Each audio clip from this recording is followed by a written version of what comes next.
is here. Ayun, color pink and color green. Ngayon na lang ulit ako nakakita ng color pink na aurora. Last time kasi na nakita namin green eh. Ngayon, ito may pink.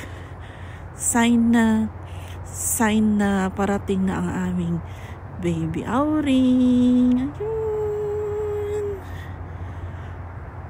Oh, ang lakas.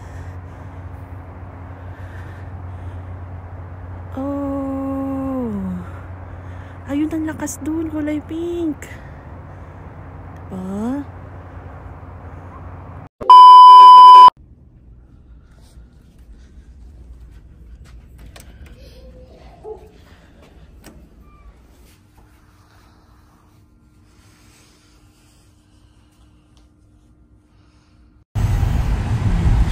So, ayan, last check-up ko na kanina. And next week, ako ay paaanakin na. Ako ay bibiyakin na. So, excited na ako, mga anak. Tawag dito, ready na ang mga gamit ni baby. Pati ang stroller ni baby, ready na. Kaya si baby na lang talaga ang kulang.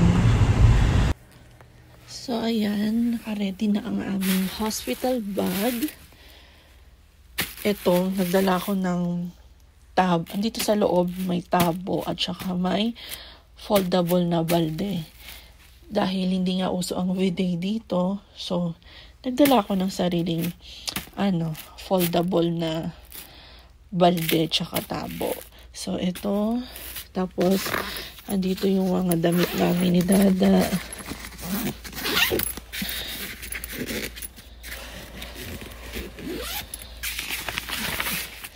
Yan ang aming mga damit. Dalawa lang, tag-dalawang pair lang kami. Tapos, pantulog ko, dalawa lang din. Tapos, going home outfit ko and kay Dada.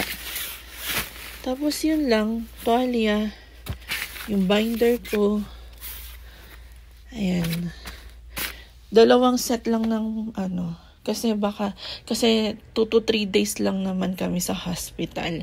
Kaya dalawang pantulog ang dala ko. Tsaka kay Dada dalawang damit at pants. And syempre, malapit lang din kasi yung hospital dito sa bahay namin. So, baka uuwi dito si Dada para dito siya maligo sa bahay. Tapos, ito naman yung hi baby. So, konti lang din ang dala ko. Going home outfit lang ang dala ko para kay baby. Kasi, sa hospital, libre naman ang diaper. Basta yung mga essentials ni baby, libre naman. Pero, nagdala pa rin ako ng mga muslin. Ayan, receiving blanket ni baby, nagdala pa rin ako. Tsaka, going home outfit, yun lang ang dala ko para kay baby. Isang receiving blanket. Ito, isang set ng damit, in case lang. Ito pala yung receiving blanket. Tapos, ito na yung going home outfit ni baby. Tapos, muslin. Yun lang, kasi nga sabi sa akin, provided naman sa hospital yung mga diaper, ano pa ba, yung mga... Actually, may receiving blanket na rin sila eh. Provided na rin daw nila. Pero, depende na lang din daw sa akin kung gusto ko rin magbigay ng receiving blanket. Pero, meron na silang provided sa hospital, sabi sa akin. Yun lang. Yun lang ang dala ko para kay baby. Mostly sa amin na ni Dada, ayan. So, ayan. Mga pang toiletries. Tapos, ang aking diaper pad.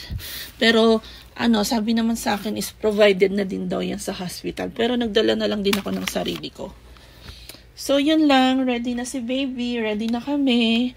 Today is Friday. And, next week na namin makikita si baby. Next Thursday. See you soon, baby! Nag-grocery kami bago, mga anak. Para kami nag-panic buying. Ang dami namin pinag-grocery. Ikaw na bala dyan, love. Babantayan ko na lang. Dami namin grocery para kami nag-panic buying. Para after namin sa hospital, paglabas namin sa hospital, meron na kaming mga stock, hindi na lalabas-labas si Dada para magpunta ng grocery. Kaya nag-grocery na kami ng madami. Daming aayusin. Ayusin na natin to isa-isa. Habang si Daddy ay nagpupunas ng sasakyan, tayo ay mag-ayos.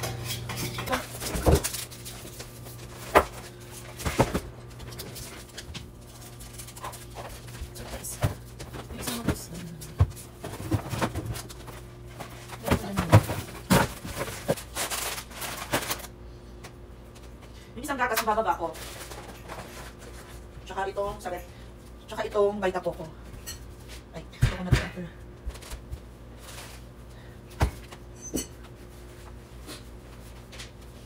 Lab, isda, lab.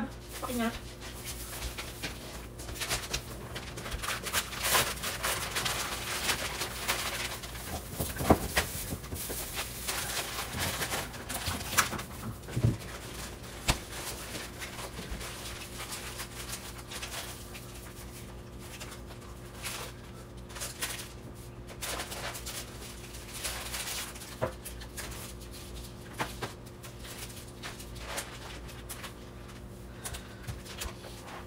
Kabit ni Dada yung car seat ni baby. Ayan.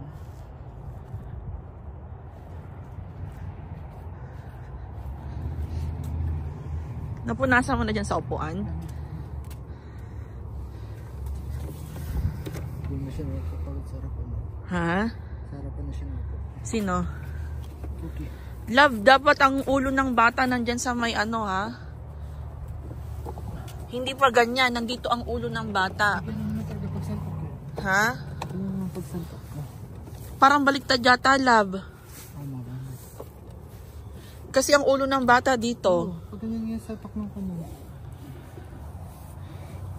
Ganyan lang yon?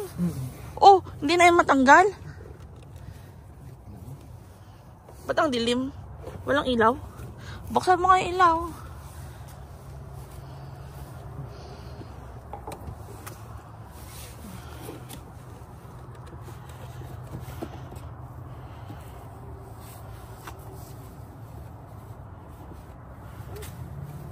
Ah, ganyan lang pala yung sinasalpak.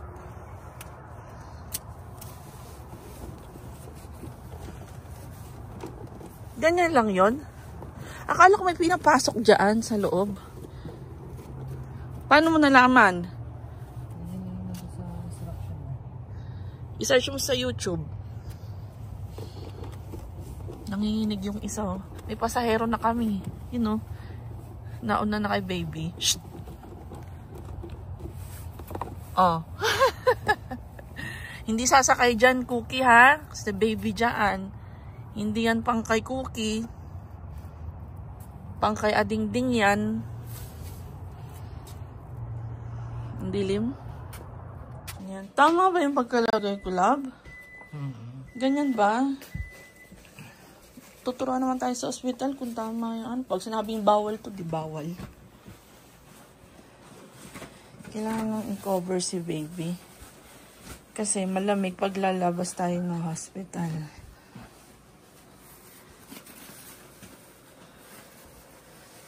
Yan, ready na. Waiting na lang na lumabas si baby. Uy, ganyan lang ba?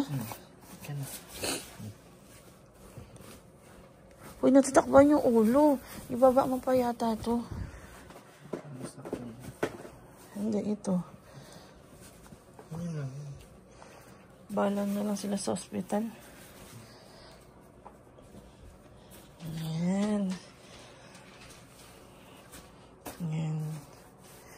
Kasi malamig paglabas ni baby sa hospital. Yan. Baby Faith, ikaw na lang ang kulang. Ready na lahat. See you on Thursday. See you on Thursday, anak.